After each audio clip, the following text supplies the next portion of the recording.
என் அன்பான கன்னிராசி நேயர்களுக்கு வணக்கம். ஆஸ்ட்ரோவாய்ஸ் தமிழ் உங்களை அன்போடு வரவேற்கிறது. இன்னைக்கு நாம பேச போற விஷயம் உங்க மனசோட ஆழத்திலிருந்து வர்ற ஒரு குரல் மாதிரி இருக்க போகுது.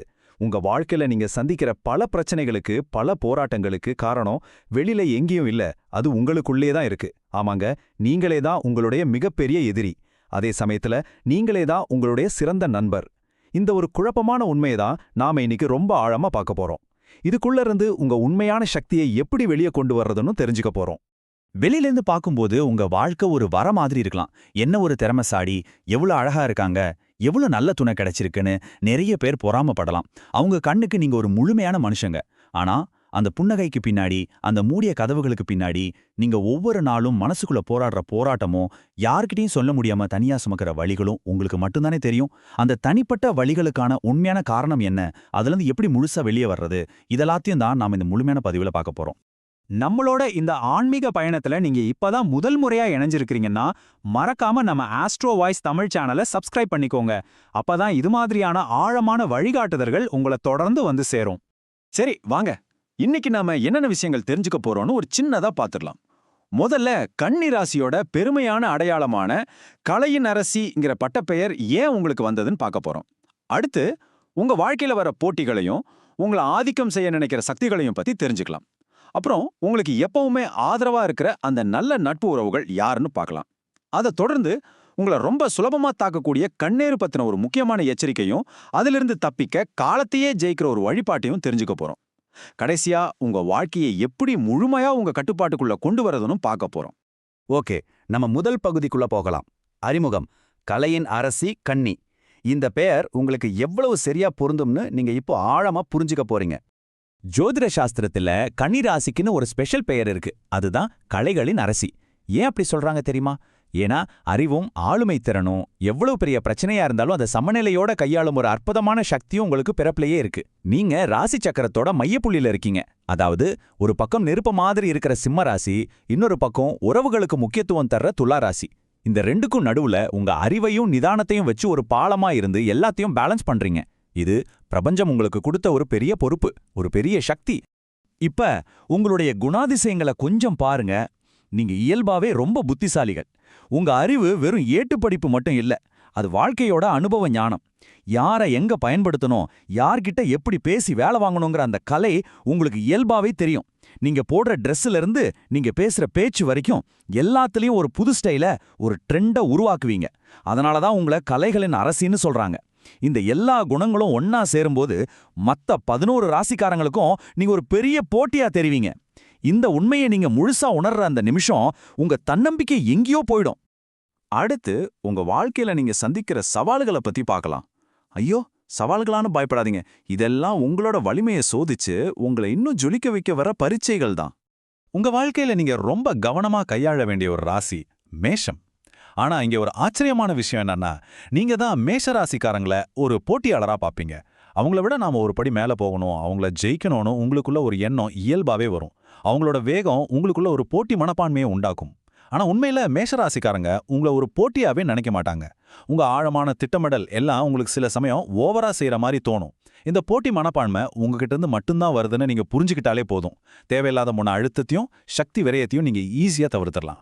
சரி, இப்படி எல்லாரையும் எதிர்த்து நிக்கிற ஒரு சவாலா இருக்கிற உங்களை உண்மையிலே அடக்கி ஆளக்கூடிய, உங்க தப்பா அன்போட சுட்டி காட்டக்கூடிய ஒரு சக்தி எது? அது யாரா இருக்கும்? வாங்க பார்க்கலாம். அது வேற யாரும் இல்ல, தேவகுருவான வியாழ பகவானோட ஆதிக்கம் உள்ள மீன ராசிக்காரங்களும் தனுசு ராசிக்காரங்களும் தான். அவங்களால மட்டும்தான் நீ பண்றது தப்புன்னு உங்க முகத்துக்கு நேரா ரொம்ப தைரியமா, ஆனா அதே சமயம் ஒரு அன்பான அதிகாரத்தோட சொல்ல முடியும். நீங்களும் அதை ஏத்துக்குவீங்க. இந்த அதிகாரம் அறிவால வரலாம், இல்ல தூய்மையான அன்பால வரலாம், இல்லனா ஒரு பதவியால வரலாம். அவங்க உங்க வாழ்க்கை துணையா இருக்கலாம், உங்க குருவா இருக்கலாம், இல்ல உங்க பாஸா கூட இருக்கலாம். இது தற்செயலா நடக்கிறது இல்ல. பல கன்னி ராசிக்காரங்க அவங்களோட கர்மாவின்படி இந்த 2 ராசிக்காரங்களை தான் கல்யாணம் பண்ணிக்குவாங்க. உங்க வாழ்க்கை பயணத்துல உங்களுக்கு வழிகாட்டவே இந்த உறவுகள் உங்களுக்கு அமையுது. சவால்களை பத்தி பார்த்தாச்சு. இப்போ உங்க வாழ்க்கையில இருக்கிற பாசிட்டிவான ஆதரவான உறவுகளை பத்தி பார்க்கலாம். இவங்க தான் உங்க பயணத்துல உங்களுக்கு துணையா இருந்து உங்க மனசுக்கு ஆறுதலா இருக்க போற உண்மையான நண்பர்கள். சுக்கிரனோட ஆதிக்கம் உள்ள துலாம் ராசிக்காரங்களை பார்த்தாலே உங்களுக்கு மனசுக்குள்ள ஒரு இனம் புரியாத சந்தோஷம் வரும். அவங்களோட ரசனை, அவங்க பேச்சு, அவங்க அழகு மேல உங்களுக்கு இயற்கையாவே ஒரு ஈர்ப்பு உண்டாகும். அவங்க கூட இருக்கும்போது உங்களுக்கு எந்த விதமான அழுத்தமும் இருக்காது.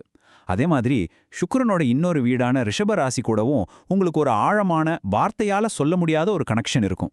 நிறைய கன்னி ராசிக்காரங்க ரிஷப லக்னத்துல தான் பிறந்திருப்பாங்க.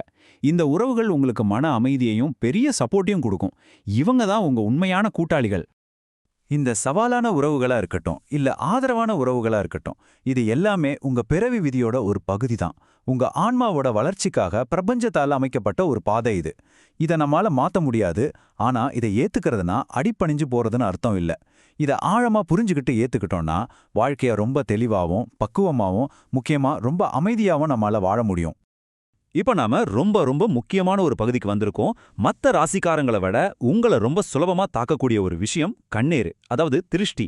இதுக்கான ஜோதிட காரணம் என்ன, இதிலிருந்து உங்களை எப்படி பாதுகாத்துக்கிறதுன்னு ஒரு எளிமையான ஆனா ரொம்ப சக்தி வாய்ந்த வழியே இப்ப பார்க்கலாம்.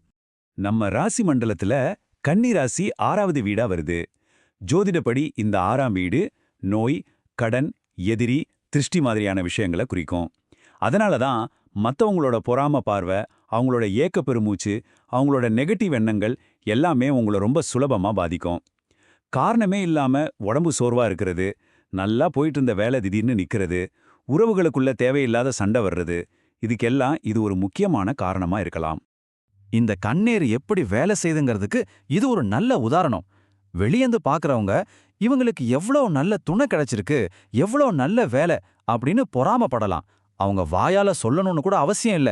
அவங்க மனசுல வர்ற அந்த பொறாமை எண்ணமே போதும், அது உங்க வாழ்க்கையோட பாசிட்டிவ் எனர்ஜியை குறைச்சிடும். குறிப்பா உங்ககிட்ட இருக்கிற நல்ல விஷயங்களை நீங்க பெருமையா பேசும்போது இதோட தாக்கம் இன்னும் அதிகமா இருக்கும். இதுல இருந்து தப்பிக்கிறதுக்கு ரொம்ப ரொம்ப சிம்பிளான ஆனா ரொம்ப சக்தி வாய்ந்த ஒரு பரிகாரம் இருக்கு. நீங்க எங்கேயாவது ஒரு விசேஷத்துக்கோ இல்ல கூட்டம் அதிகமா இருக்கிற இடத்துக்கோ போயிட்டு வீட்டுக்கு வந்தா குளிக்கிற தண்ணியில ஒரு கைப்பிடி கல்லுப்பை போட்டு நல்லா கரைச்சிட்டு அந்த தண்ணியில குளிங்க. உப்புக்கு நெகட்டிவ் எனர்ஜியை இழுத்து சுத்தப்படுத்துற சக்தி இருக்கு. அதே மாதிரி நீங்க போட்டிருந்த Dress, நகை எல்லாத்தையும் துவைக்கிறதுக்கு முன்னாடி கொஞ்ச நேரம் உப்பு தண்ணியில முக்கி எடுத்துட்டு அப்புறமா துவைங்க. இந்த சின்ன விஷயம் உங்களை சுத்தி இருக்கிற எல்லா நெகட்டிவ் எனர்ஜியும் திருஷ்டியையும் எடுத்துட்டு உங்களுக்கு ஒரு பாதுகாப்பு கவசம் மாதிரி இருந்து உங்களை புத்துணர்ச்சியா உணர வைக்கும். இப்போ உங்க வாழ்க்கையில இருக்கிற எல்லா தடைகளையும் உடைச்சு தேங்கி கிடக்கிற உங்க சக்தியை வெளிக்கொண்டு வந்து உங்களை அடுத்த லெவலுக்கு கொண்டு போகக்கூடிய ஒரு தெய்வீகமான பரிகாரத்தை பத்தி பார்க்க போறோம். இந்த வழிபாடு உங்க வாழ்க்கையில இருக்கிற எல்லா தடைகளையும் நீக்கி உங்களுக்கு ஒரு மிகப்பெரிய ராஜயோகத்தை கொடுக்கிற சக்தி வாய்ந்தது. வெறும் வெற்றியை மட்டும் இல்ல, காலத்தையே கட்டுப்படுத்துற ஒரு சக்திய நீங்க இது மூலமா பெற முடியும். காலத்தை ஜெயிக்கிறதுன்னு என்ன தெரியுமா? உங்க விதிய உங்க கையில எடுக்கிறது தான். அந்த மாபெரும் சக்தி காலத்தோட அதிபதியான ஸ்ரீ காலபைரவர்கிட்ட இருக்கு. கன்னிராசிக்காரங்களான நீங்க உங்க ராசிநாதன் புதனோட நாளான புதன்கிழமை தோறும் காலபைரவரை வழிபடுங்க. அவருக்கு ரொம்ப பிடிச்ச நைவேத்தியமான உளுந்து வடைய சமர்ப்பிச்சு உங்க தடைகள் எல்லாம் நீங்கணும்னு மனசார வேண்டிக்கோங்க. அப்படி செய்யும்போது காலத்தையே ஜெயிக்கிற சக்தியும் உங்க வாழ்க்கைய உங்க விருப்பப்படி அமைச்சுக்கிற ஆற்றலும் உங்களுக்கு கண்டிப்பா கிடைக்கும். ஏன் குறிப்பா உளுந்து வடைன்னு உங்களுக்கு ஒரு கேள்வி வரலாம். இதுக்குள்ள ஒரு ஆழமான ஜோதிட ரகசியம் இருக்கு. உளுந்துங்கிறது ராகு பகவானோட தானியம். உங்களுக்கு தடையா இருக்கிற அந்த 6ஆம் வீட்ல ராகுவோட நட்சத்திரமான சதயத்தோட ஆதிக்கம் இருக்கு. அதனால ராகுவோட காரகத்துவம் உள்ள உளுந்து வடைய காலத்தோட அதிபதியான காலபைரவருக்கு நீங்க நைவேத்தியமா படைக்கும்போது அந்த தடைகளுக்கு காரணமான கிரக சக்தியை நீங்க சமாதானப்படுத்துறீங்க. அப்போ தடைகள் எல்லாம் தானா விலகி உங்க வாழ்க்கை பிரகாசமா மாறும். இதுதான் இந்த பரிகாரத்துக்கு பின்னாடி இருக்கிற சூட்சமம். சரி, இந்த நீண்ட பயணத்தோட கடைசி கட்டத்துக்கு நாம வந்துட்டோம். நீங்க யாருன்னு புரிஞ்சுக்கிறதுல ஆரம்பிச்சு உங்க சவால்களை தெரிஞ்சுக்கிட்டு உங்க பலவீனங்கள்ல இருந்து உங்களை பாதுகாத்து உங்க சக்தியை எப்படி கையில் எடுக்கிறது வரைக்கும் நாம பார்த்திருக்கோம். அதை இப்போ ஒரு முறை தொகுத்து பார்க்கலாம். ஏன் அன்பான கன்னிராசினியர்களே, நாம இதுவரைக்கும் பார்த்ததிலிருந்து ஒரு விஷயம் ரொம்ப தெளிவா புரியுது. உங்க பலம் எது, பலவீனம் எதுன்னு புரிஞ்சுக்கோங்க. உங்களுக்கு துணை நிக்கிறவங்க யாரு, உங்களை கட்டுப்படுத்துறவங்க யாருன்னு தெரிஞ்சுக்கோங்க. உங்களை பாதிக்கிற திருஷ்டிலிருந்து உங்களை பாதுகாத்துக்கோங்க. இந்த தெளிவோட உங்களுக்கான அந்த தெய்வீக பரிகாரத்தையும் நீங்க முழு நம்பிக்கையோட செய்யும்போது உங்க விதியை எழுதுற பேனா நிச்சயமா உங்க கைக்கு வந்து சேரும். உங்க சக்தியோட சாவி இப்போ உங்க கையில இருக்கு. உங்களை பத்தின பிரபஞ்ச ரகசியங்கள் இப்போ உங்களுக்கு தெரியும். இந்த சாவியை வச்சு உங்க வாழ்க்கையோட எந்த கதவை திறந்து உங்க உண்மையான சக்தியை, உங்க ராஜயோகத்தை நீங்க வெளியே கொண்டு வர போறீங்க. யோசிங்க, உங்க வாழ்க்கை உங்க கையில. இந்த பதிவு உங்களுக்கு ரொம்ப பயனுள்ளதா இருந்திருக்கும்னு நான் நம்புறேன். இது மாதிரி இன்னும் நிறைய ஆழமான ஆன்மீக வழிகாட்டுதல்களை தெரிஞ்சுக்க மறக்காம நம்ம ஆஸ்ட்ரோ வாய்ஸ் தமிழ் சேனலுக்கு சப்ஸ்கிரைப் பண்ணுங்க. இந்த பதிவுக்கு ஒரு லைக் போட்டு உங்கள மாதிரி இருக்கிற உங்க கன்னிராசி நண்பர்களுக்கும் உறவினர்களுக்கும் ஷேர் பண்ணுங்க. இதுல சொன்ன விஷயங்கள் உங்க வாழ்க்கையோட எப்படி பொருந்துதுங்கிற உங்க அனுபவங்களை கீழே கமெண்ட்ல சொல்லுங்க. உங்க ஒவ்வொருத்தரோட கமெண்ட்டையும் படிக்கிறதுக்கு நான் ரொம்ப ஆவலா காத்துட்டு இருக்கேன். நன்றி, வணக்கம்.